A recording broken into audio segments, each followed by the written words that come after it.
2024 was a big year for dermatology drug approvals, and 2025 will likely usher in even more first-in-class, first-in-disease therapies, as well as a host of new indication for existing drugs.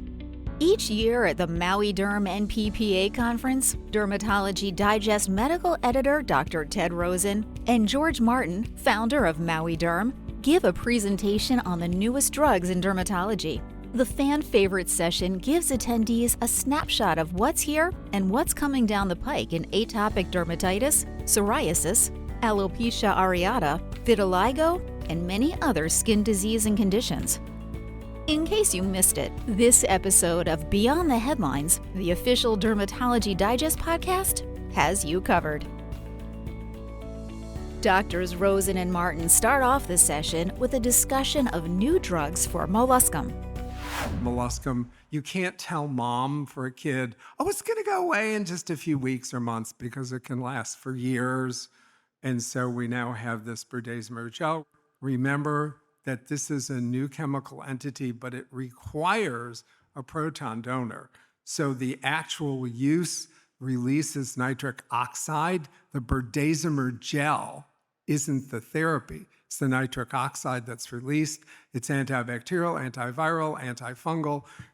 And you saw these numbers, 32% complete clearance compared to vehicle. But I think another important point is those secondary endpoints, clear or almost clear. So then if you want to use a bright, shiny object to scrape them off, you're being more humane, or a little liquid nitrogen or something else. It's over 40%, so that's good. And then you heard about this, the cantharidin, now approved 2 years of age and older. This is applied by you. Some people would rather do it at home. Some people would rather the healthcare provider do it. Okay, so you got one of each. It's every 3 weeks. For those of you who have not seen it and don't use it, it's in this little vial. You have to use a crusher. You put the thing in the crusher and that enables it to come out. And then there's that little precision applicator. You get the hang of it very quickly to put little drops. And this is cumulative, change in molluscum over baseline at day 84. Remember, it's applied every 3 weeks. Nearly 80% are gone. Again, leaving few lesions and really severe side effects, essentially nothing. But do remember, this is cantharidin. It's blister beetle juice. You do expect vesiculation. That's not uncommon. A little itching or a little discomfort. That's not uncommon. But most of the side effects were moderate or mild. Another hot recent approval was Cabtrio, a triple combination topical for acne. New thing we have, triple combination, clindamycin, adapalene, benzoyl peroxide. So the triple actually works quite well. Remember, there's a retinoid in here. So not only good for inflammatory, but also non-inflammatory lesions, and very, very safe. Scaling redness, etc. It's just not a big deal. Next up was lupus. So we all see cutaneous lupus or subacute lupus or butterfly rash. And one of the caveats, if you ever see a subacute cutaneous lupus in patient over 50, think about a drug reaction. But when we have these skin lesions, it's like, okay, what do we do? And not everybody is familiar with frolumab. We understand that the driver for all of these cutaneous features, right, are interferons, right? Type 1 interferons, alpha and beta. Not the gamma one that's really powerful and driven by vaccines and such, but it's really type 1 interferons. So we have a type 1 interferon blocker, and it's in play. It's called deucravacitinib. It's an oral selective allosteric TYK2 inhibitor. And they took a look at all 3 disease states in a phase 2 trial. Okay? Which you should already know this drug, right? Yeah. So we have this stuff. So again, cutaneous lupus is driven by type 1 interferon, and deucravacitinib blocks type 1 interferon, along with IL-23, a driver for psoriasis, okay? And here was the study. They looked at placebo, and then this is a dose-ranging study with 3 BID, 6 BID, and 12 QD. Remember, deucravacitinib in psoriasis is 6 milligrams a day. They doubled up on the dose. These are patients, they screened them, they tapered off their steroid, and their primary endpoint was at 32 weeks. And they do what we call CLASI scores, which is basically, it's a cutaneous lupus, it's an area severity index.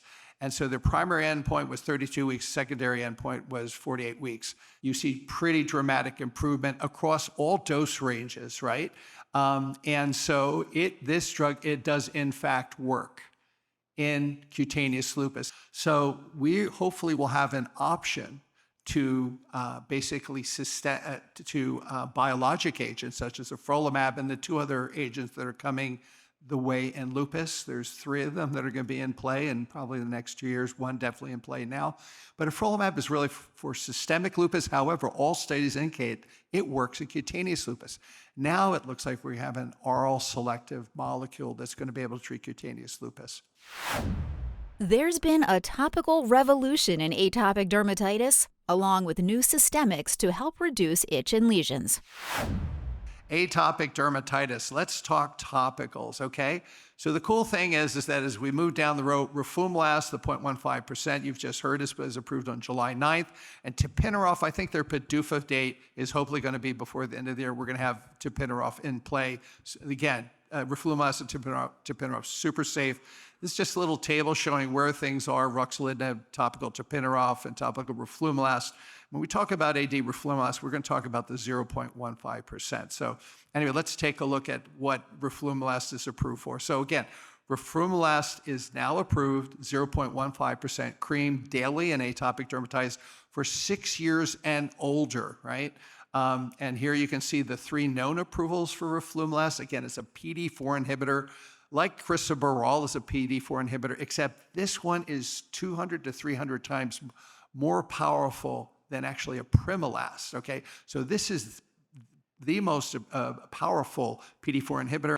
And if you're treating severe AD with a topical, you're in the wrong place, right? You really got to think about, the systemic agents we have in play. What's important is that from baseline with these daily diary, you saw itch improvement within 24 hours. So your patient's going to know, how long is this going to take to work? It works very quickly, and I think that's your take-home point. So let's shift gears to tapinarof, right? In moderate to severe atopic dermatitis for kids over 2 years of age. So this is the Adoring Phase 3 program. It's an 8-week double-blinded treatment, right? You've got once a day tapinarof, 1% cream versus vehicle, okay? 8 weeks, and then you go into an open label and then follow up all treatment.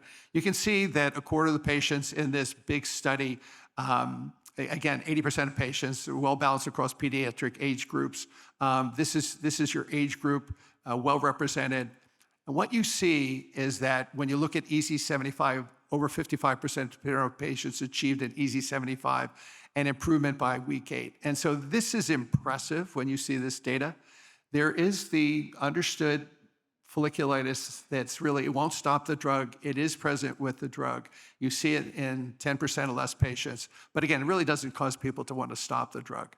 You're going to see some long-term remittive data that I don't think that we have access to yet. But it has also a very powerful, long-standing effect. And a lot of times, we saw remittive effect with tapinarof in psoriasis, where you stopped it and patients remain clear. You would naturally expect, if you extrapolate on this one, you probably get a remittive effect. And in all fairness, you would be correct. Again, folliculitis is something to it. One thing interesting about this drug, it is really, really poorly absorbed. They had to go to a special assay to get down to nanograms. So this drug is just not absorbed, and it stays in the skin where you put it. The second thing, and I find this very interesting, and I think the company really needs to step up on this molecule, in that we find this aryl hydrocarbon receptor pathway in keratinocytes, right? And we also find it in inflammatory cells, T cells, B cells, NK cells. So it's found all over the place, right? And you really have to start thinking about the skin as both a structural barrier, like the skin, the epidermis, and an immunologic barrier. So that when pathogens get through the epidermis, you've got this immunologic barrier right there. It turns out that inflammation generated by keratinocytes and white cells, tapinarof affects both arms of that barrier, right? And it really restores the barrier. It makes it different than other molecules out there, steroids and PDE4 inhibitors. So I just want to kind of give you a flavor how this one might be different, and so just kind of take that and think about it. And speaking of PDE4 inhibitors, the good news is that something that we always understood is that once, you treat patients with crisaborole, This is very effective as a once daily dosing. Again, in children 3 months of age and older in this 52-week study, that once a day was highly effective in generating flare-free days and decreasing the mean number of flares. So you can tell your parents, just put it on at nighttime. It's a once-a-day drug, works just as good as twice a day. Good news there. And just a quick highlight on that last crisaborole. Number one, when you first use it, it might sting or burn. Always warn your patients and the parents if it's a kid, because they might run for the hills a little too quick. If you keep doing it, that stinging and burning tends to mitigate. Ruxolitinib. It was our first sort of non-steroidal in these new class of drugs, right? Our first topical JAK. We're going to see this drug be able to treat children down to 2 years of age based on the efficacy, which is dramatic, and again, with the safety, and there are really no dramatic safety situations with this drug. Ted, what's your thought on this JAK? Yeah, I think this is going to be a go-to. Here's the point. Nothing's 100% posy or 100% easy on anything. There's no drug that does that yet. But it's good to have a library. And this class of drugs is incredibly powerful. Here's another one. This is an incredibly powerful group of drugs, the JAKs, whether it's oral or it's topical. So I think we're going to see more molecules, and we're going to see adaptations of existing molecules. And we all need to become very happy with these. Here's one. This is not yet approved, delgocitinib, for moderate to severe chronic hand dermatitis. This is a pan-JAK, but it's topical. You're not giving it internally. Remember, JAKs, when you give them internally and they block all categories of JAKs, can have some significant side effects. This is a really good drug. Hand eczema is really problematic. I just want to pause a second when we talk about topical JAKs and systemic JAKs. We're going to be talking about systemic JAKs. And I want you to get this mindset. Think about systemic JAKs, right? And we have upadacitinib in play, and we've got abrocitinib in play in atopic dermatitis, right? Think of them like giving your patient 60 milligrams of prednisone with ridiculously low side effects. If you talk about the topical JAKs, think about putting somewhere stronger than triamcinolone, but maybe a little bit less than a class 1 steroid without the side effects. So as we move forward in dermatology, JAKs should replace systemic and topical steroids in your armamentarium. They're safer than steroids both topically and systemically. Okay, so just start grabbing that mindset. And safety, compared to steroids, there's no question. Ridiculously safe compared to steroids, and that's a whole separate lift. But let's talk about systemic agents. The good news is that this slide was modified since the summer because we now have lebrikizumab approved. We're going to talk a little bit about it, but here's what we have in play. You would be always concerned about a JAK, 5 opportunistic infections, excluding TB and zoster occur in the UPA, all eczema herpeticum, right? And so when you think about JAKs, sort of the Achilles heel are herpes simplex infections, right? And zoster infections. And so what do? We mindful about herpes simplex infections. My patients get acyclovir if they're herpes prone. And then if you come into this drug, you want to give your patient basically your zoster vaccine all the way down to the appropriate age. If the kid hasn't had chickenpox, that's a whole separate story. They should be vaccinated against chickenpox. But if they've had chickenpox and they're a 35 or 40-year-old, you want to really think about getting them a zoster shot. No malignancies, no VTs, really safe. And in the end, what we found with this study when we analyzed it was that compared to Dupi, upadacitinib outperformed them really on every metrics in terms of speed and efficacy. And so this is, and no new safety signals. So we're starting to see these comparator studies take place. I know there's been a lot of fear about JAKs, but I guess the cumulative wisdom is they're amazingly safe. Know your patient well. And of course, your AD patient is not, the scare tactic. Rheumatoid arthritis patients are a whole different disease state, a Th1 state, 2 to 5 times higher risk of VTE, 2 to 5 times higher risk of MACE event, lymphoma, like 70 times higher risk That's not your AD patient. Your AD patient is generally healthier. And there have now been at least 2 retrospective studies lumping all the studies together on the JAK inhibitors we use. We don't use tofa, we use UPA, we use abrocitinib, and we're going to use a couple more. But lumping those studies, from phase 2 on, massive numbers of patients looking for the real risk. Even in this comparative study, there's 400 patients and 8 of them got zoster.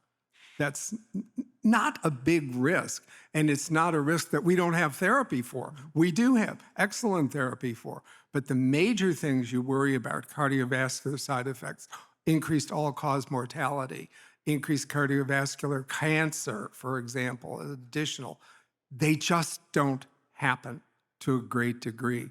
So the warnings are there. They're not reality.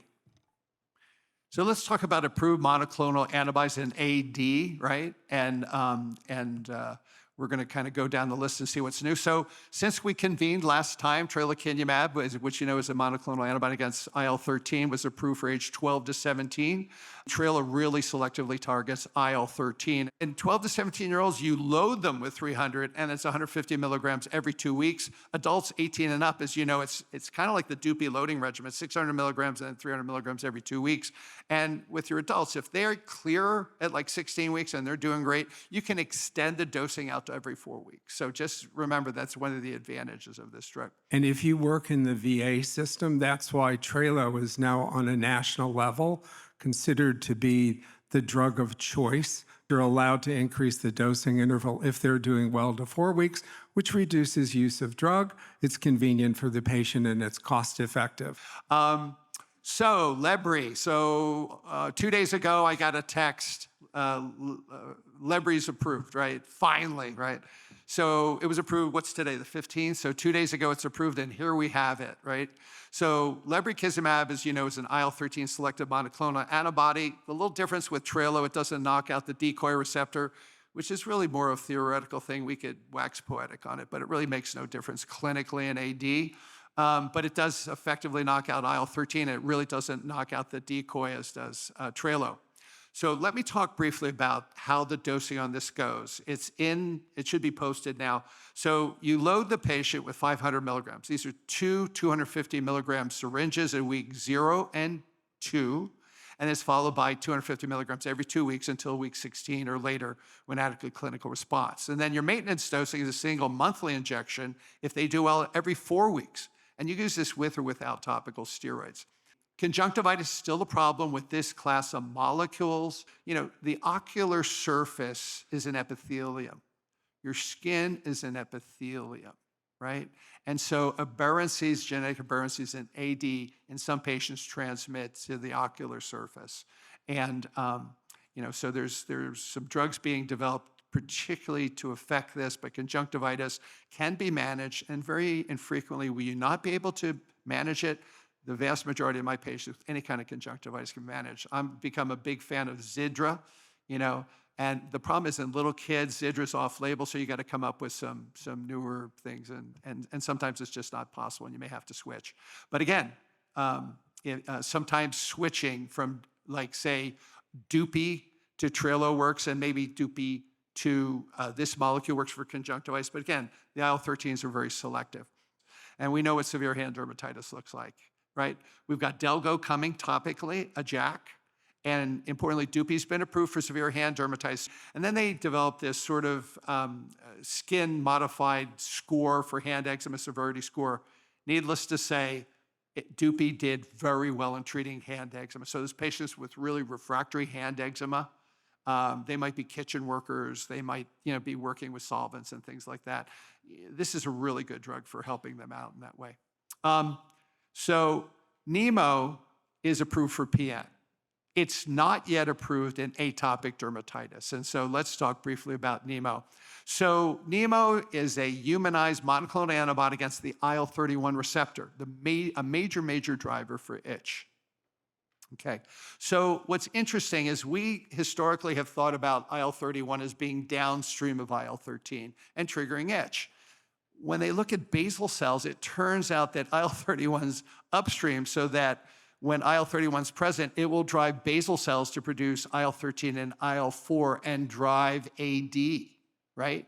So it's not just about the itch, it actually will factor into atopic dermatitis. And granted, IL-13 and its upstream regulator IL-4 are the major drivers in atopic dermatitis, but understand also IL-31 can, through this mechanism of basophils, drive itch.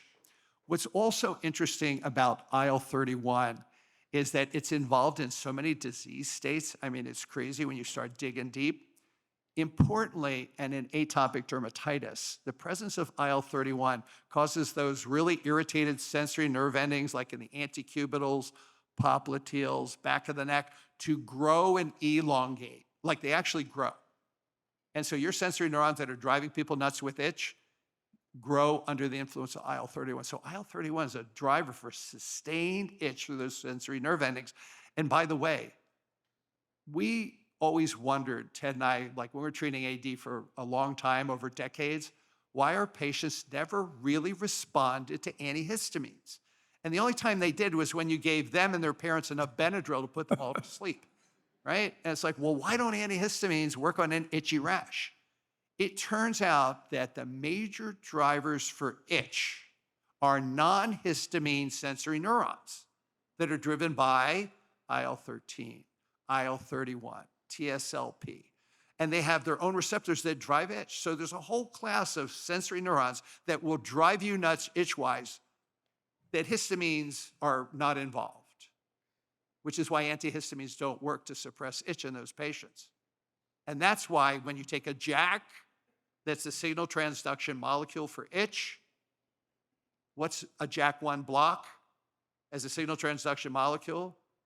IL-31, IL-13, TSLP. I mean, all the drivers of itch. So IL-31 is really central to that itch driver, and it's blocked by JAKs as well. Do we have a comparator trial against Trelo, Dupi, and now Lebri? No. But understand that this is also going to be a player in itch, and we're going to have to get experience with this and ferret out which type of patient is going to respond best. We have yet another group of things to think about. So that's the OX40. OX40, and there's a ligand, and you can see on the APC's antigen-presenting cells and endothelial cells is the ligand. The OX40 itself is on T cells, effector and regulatory T cells, and you can block this.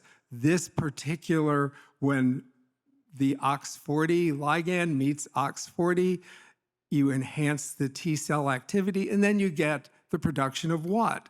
All sorts of interesting cytokines which lead to or can augment the activity in atopic dermatitis. And just like if you think about PD-1 and PD-L1 inhibitors for cancer, you can block either side. So there's a couple of these that look like they're going to come to fruition, perhaps. Rocantalimab, I can't say it, amlitelimab and rocantalimab. And one blocks the OX40 ligand on the APCs, and one blocks the OX40 on the effector cells, just like you can block PD-1 and PD-1 ligand.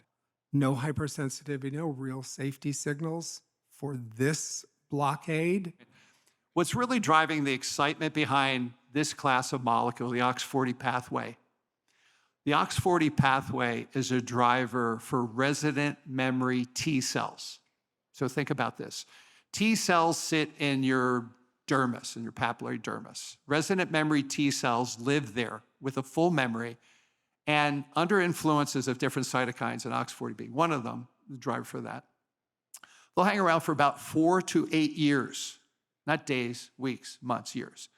That's why they call them resident memory T cells. And that is responsible for the chronicity of diseases, psoriasis, AD, the hot spots. Why does psoriasis patches always come back at the same spot? Why does AD always occur at the same spot, right? It's because you have resident memory T cells, and Andy Blauvelt did a beautiful study that maybe we'll talk about later, where he was able to knock out the generation of resident memory T cells and got these incredibly durable remissions. This drug is capable of doing that up front. of blocking the development of resident memory T cells. So when you stop it, there's no resident memory T cells in the dermis to keep driving the disease. And that's why I have these incredibly long sustained remissions. So what we're looking at right now is a movement to get safe, but to get durable responses by manipulating your resident memory T cell, right?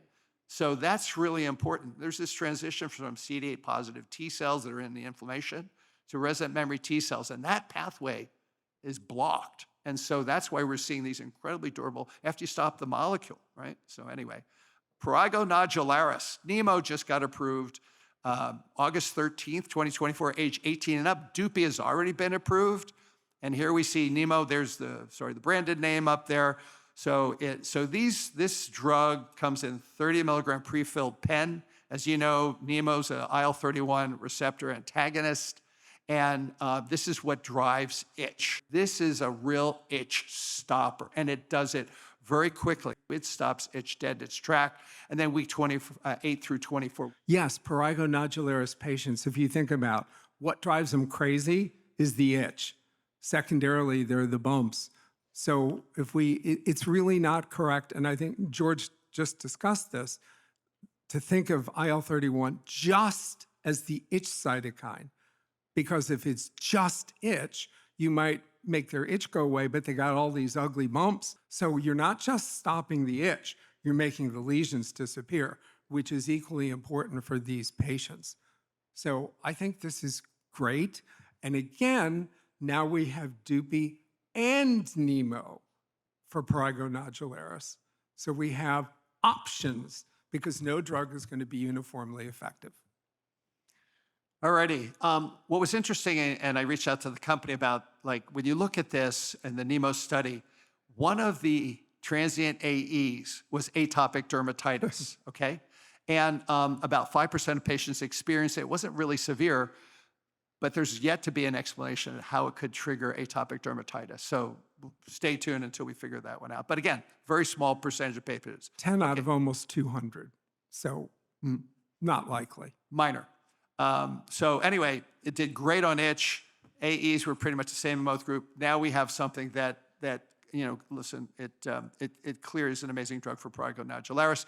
Not to be left out, Dupi is approved for prurigo nodularis, and you can see it's a particular, these are really, really good studies. Seborrheic dermatitis, roflumilast foam, it was approved in December. Here's the pivotal trials. Again, it's once a day, 8-week dosing with 0.3. This is double the strength as what we've seen in atopic dermatitis. But this is like the psoriasis concentration, 0.3.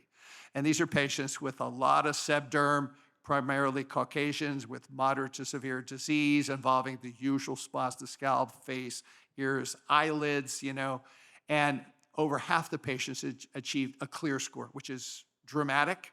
This is a foam, not to forget. In years gone past, patients have had head-to-head. Do they prefer a foam? Do they prefer a cream? They always prefer a foam. And if you think about, well, what oral compared to a cream, an ointment, etc., what would you rather be putting on your face or behind your ears? A foam, even in your scalp. A foam. It disappears like that. And it does. This one really does. It disappears. So foam, vehicle. We don't talk much about vehicles, but this is different. It's not just your same old, same old. So just a quick one. If you notice the ears are involved, and like, how do you take that foam and put it in your ears and stuff like that? And one of the easy ways is when I tell my patients when they're applying this is that take a Q-tip, dampen it, squeeze the water out, take some of the foam and rub it in your ears. Because how many times have you guys been trying to itch your ears with sebderm? It'll drive them crazy. So put on a Q-tip, rub it in there, but tell them not to put it in there too far. Doctors Rosen and Martin also reviewed current and emerging psoriasis treatments. What's new in psoriasis? Well, the good news is that just recently, apremilast was approved for pediatric psoriasis. Bottom line, moderate to severe plaque psoriasis, 6 years and older, oral medication, our first oral medication, based on the Sprout multicenter study. In kids, you do see the nausea and diarrhea. It's still, an issue. Of course, we titrate them up. And the dosing is 20 milligrams twice a day for patients weighing, 40 to 100 pounds, and then 30 milligrams twice a day for anyone over 100 pounds. So congratulations. We now have an oral systemic for kids. IL-17 inhibitors, Bimekizumab was approved right after this meeting ended last year. Bimi blocks the AF, ICSI and secukinumab blocks 17A, and of course, brodalumab blocks the receptor, but there's Bimi. And there's something about blocking F that gives it an advantage, and we'll show you over secukinumab that only blocks A, IL-17A. So again, Bimi blocks A and F, secukinumab blocks A, as does ICSI. So they took on the world. They took on a TNF and adalimumab, 1223 and ustekinumab, secukinumab, and the dosing on this one is 320 milligrams. That's the dose. And you can see in the comparator trial, it jumps right out. And then the nice thing about this molecule is that you can basically go from every 4 weeks to every 8 weeks once you achieve where you want to be. So how powerful is this? Ridiculous. I mean, it's very, very powerful. And yet it's in a realm of very powerful molecules. Secukinumab is also an IL-17. The difference is A plus F for Bimi and just 17A for secukinumab. So to highlight what George said, there's something special about blocking both of the isoforms of IL-17. We know that the IL-17 class as a whole predisposes individuals to yeast infections. And in this one, the yeast infection rate can be as high as 10 to just under 20%. It's oral candidiasis. And the reason it's oral candidiasis is that oral candidiasis, IL-17 is a major factor in preventing oral candidiasis. Well, what about vulvovaginal candidiasis? It turns out it's a whole different set of immune system components. The S100A8 alarmin and the IL-1 beta played the central role in vulvovaginal. Thank God, right? Because this would be a game stopper for a lot of women. It's just the oral, and you can fix the oral with any one of a number of ways, from atrosh to nystatin, and it's pretty, and it's not that debilitating in the patients we use. No, and it doesn't generally. I think there was one patient where it got down into the esophagus. It's very, very uncommon. If you don't remember how to treat oral candidiasis, watch Journal of Drugs and Dermatology. I have a paper that outlines all the ways you can treat, it's in press, all the ways you can treat oral candidiasis. Now, the phase 3 data has been done in PSA. You would think if it's 17s are very effective drugs against psoriatic arthritis. Is Bimi also? You would expect it. So they look at a dose at 160 milligrams. Remember, that's half of the skin dose. Remember, skin dose is 320. This is 160. And these are individuals who failed 1 or 2 TNF inhibitors. So take-home point, it works in TNF failures who have psoriatic arthritis. So if you have patients who are failing adalimumab or any one of the other, golimumab or any one of the PSA drugs, this could be considered a rescue drug or primary for PSA, right? So when you know this treats psoriasis amazingly well, treats psoriatic arthritis amazingly well, and prevents radiographic progression, it would be hard for me to imagine a better molecule for treating the combo of psoriasis and psoriatic arthritis. So this is a game changer. And I mean, I'm not up here like touting it. The data speak for themselves, right? This is a very, very powerful molecule. HS. This is the only, secukinumab the only FDA approved IL-17. What's the other thing that's approved for HS? Adalimumab. Those two. I actually had a patient who came in with PSA and PSO. I hadn't seen him for a while in adalimumab, and they were treating him, and he came in, he got referred to me, and a patient I'd last seen a year before on adalimumab. He came in with really bad HS on adalimumab, standard dosing, not every Q week, every 4 week, kind of stuff. And we just initiated secukinumab, and 6 weeks later, he is dramatically improved. So it can even handle the HS failures from adalimumab.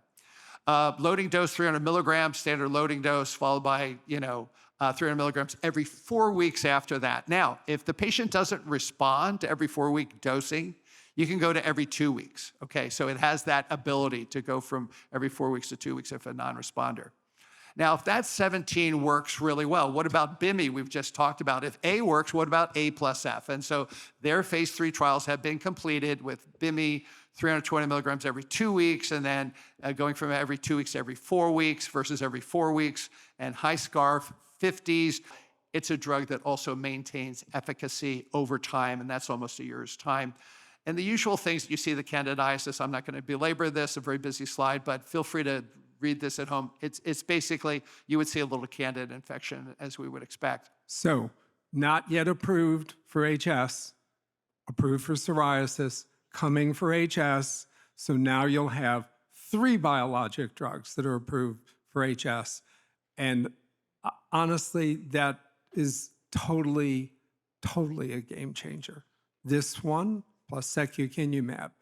I've been disappointed would be an understatement with adalimumab. It isn't that I haven't had responses, but they've been few and far between. Not as good. These drugs both will be better.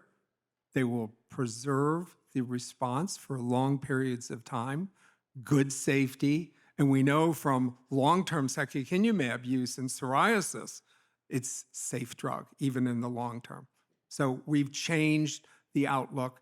That said, there are a whole slew of drugs in various stages of development for HS, all sorts of systemic agents. So we've come a long way from doxycycline and intralesional. Oh my gosh.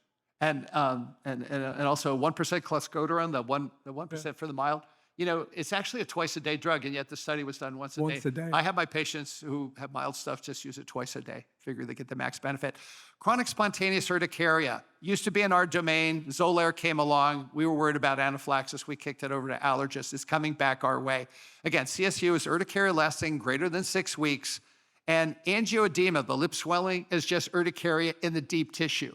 And when you see angioedema, it doesn't portend anaphylaxis. That's what scares me. I see angioedema, go, oh my gosh, your throat's going to swell up and you're going to die. No, it doesn't carry any more risk than urticaria itself. According to the urticaria gurus, 37% of patients who have urticaria also have angioedema, and 6% just have angioedema. That's what's been published. In my experience, it's not quite that high, not quite that common. But just keep in mind, it doesn't mean they're going to stop breathing or won't be able to swallow. So Xolair, omalizumab, is a monoclonal antibody directed against IgE, right?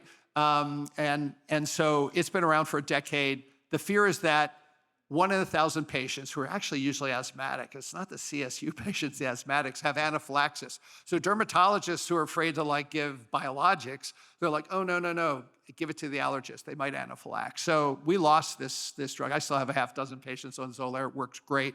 And then Dupi came along, and Dupi works in CSU. The problem is that they have to compile more data to get FDA approved, but trust me, it works really well. Now we have a pill. It's remibrutinib. It's a BTK inhibitor. It's a signal transduction pathway, kind of like JAK, but it's another signal transduction pathway. It's a pill, 25 milligrams twice a day. So you're going to hear scores like UAS7. That's an urticarial activity score. And it's a patient does the scoring. This is what the patients do. They're giving something that looks like, isn't this what you get at golf clubs? Like, you know, when you go play golf, you get this scoring card, right? This looks like one of that. And the way it works is that they count the number of wheels and the itch over 7 days, right? Thank you, Ted. And if you have none, that's 0. And if it's intense, over 50 wheels, over 24 hours, it's 3. Itch, like none versus like I can't sleep. And then the max score is 42. So you go 0 to 3 on itch and wheels, and that's how you compile it. So Dupi, what you're looking at, these patients over here on the right. So this is Dupi versus a placebo, and you can see at week 24. Now, when you look at the UAS score there, they break it out, but patients start out with a UAS score of 30 baseline, and Dupi drops it 20 points. That's what that minus 20.5 is. It's not a percentage. It's like it drops it dramatically. And then when you break out whether it's the itch or it's the wheel, it drops both to give you that composite score. So it takes both down, not just the itch and not just the wheel. It takes both down. So highly effective. And by the way, you don't have to have a UAS7 of 0 to be effective. It's considered UAS7 of 6 is considered well controlled. Mm-hmm. So if you start off at like 26 and you drop at 20 points, it's not perfect, but it's well controlled, it's tolerable, they can do activities of daily living. And these patients are miserable and they've been through everything, including steroids. So when I get a patient who's been managed with steroids, the first thing they do is they get a DEXA scan because they're usually osteoporotic by the time they get me. And then I'm like pissed off, but that's another story. Remibrutinib, phase 3, chronic spontaneous urticaria. So, urticaria is an immunologic disease. Chronic spontaneous urticaria is an immunologic disease. So there's this type 1 autoallergic reaction. You go out there, you measure a thyroid immunoglobulin antibody that's floating around in the blood. Well, it so happens that IgE picks on that, binds to the receptor. These are autoantigens, and that triggers degranulation of these mast cells and basophils. A type 2 in response is an autoimmune response where the IgG actually targets either IgE or the receptor and causes the mast cell to degranulate. So you have two different mechanisms that are just pouring out histamines, right? And so by the time you treat these patients with antihistamines and they're failing, and then you think about cyclosporin, stop right there. Remibrutinib's coming because remibrutinib blocks the BTK pathway that modulates whether you're a type 1 or a type 2B response, right? Type 1 is autoallergic, type 2B autoimmune. So this is an immune disorder, right? This is not just histamines, mast cells. This is an immunological autoimmune disorder, an autoantigen disorder. So anyway, remibrutinib, whole new class. And these are for patients who are uncontrolled with H1 antihistamines, and that's about 60% of them, 25 milligrams twice a day, and it works remarkably well. And it does it quickly. Within like the first week, patients are happy campers. And they want pills. This is a pill. There's been 3 JAK inhibitors approved by the FDA for alopecia areata in recent years. So for alopecia areata, and last year, June 23rd, was around the time of this, right before this meeting, ritlecitinib approved for kids 12 years and older. Great drug, 50 milligrams a day, 12 and up. It's obviously it's a JAK inhibitor, so it's a JAK3 TEC, which is a T cell activating signal molecule. And all the JAK rules apply, but understand that this is a very impactful drug. And what's cool about this drug, it's the drug that keeps on giving. So when you look at SALT scores less than 20, yeah, it's 23% at week 24, but it keeps working over time. So you give these molecules time. Ted, your thoughts? Absolutely. It's time. It's time. And I think that you get that first number of patients that respond, and then the patients who don't achieve SALT score 20 or less, or 10, because it can even achieve a SALT score of 10. So you just have to take it on faith, and you keep doing it, because when you get to a year, you'll have about half the patients who are very happy. If you switch it to delgaucitinib or ruxolitinib rather, would they do any better? We don't know. But if your patient is stuck with any one of the 3 now approved alopecia areata drugs, think steroids. Just get them over that hump. And once you get them over the hump, these drugs work really well at maintaining them once they get over the hump. But ruxolitinib was approved for moderate to severe alopecia areata just in July. We've had all this stuff just hit us. Again, the phase 3 trial, adults 18 and older, it's 8 milligrams twice a day. And a third of patients on either, compared to the 8 milligram dose and the 12 milligram dose, they worked roughly the same. 8 milligrams twice a day makes your patient really happy. And then lastly, for vitiligo, the 2-year data just came out on ruxolitinib. And this is the gift that keeps on giving in individuals 12 years of age. Why do we say that? Another example of give it time. And why do you have to give it time?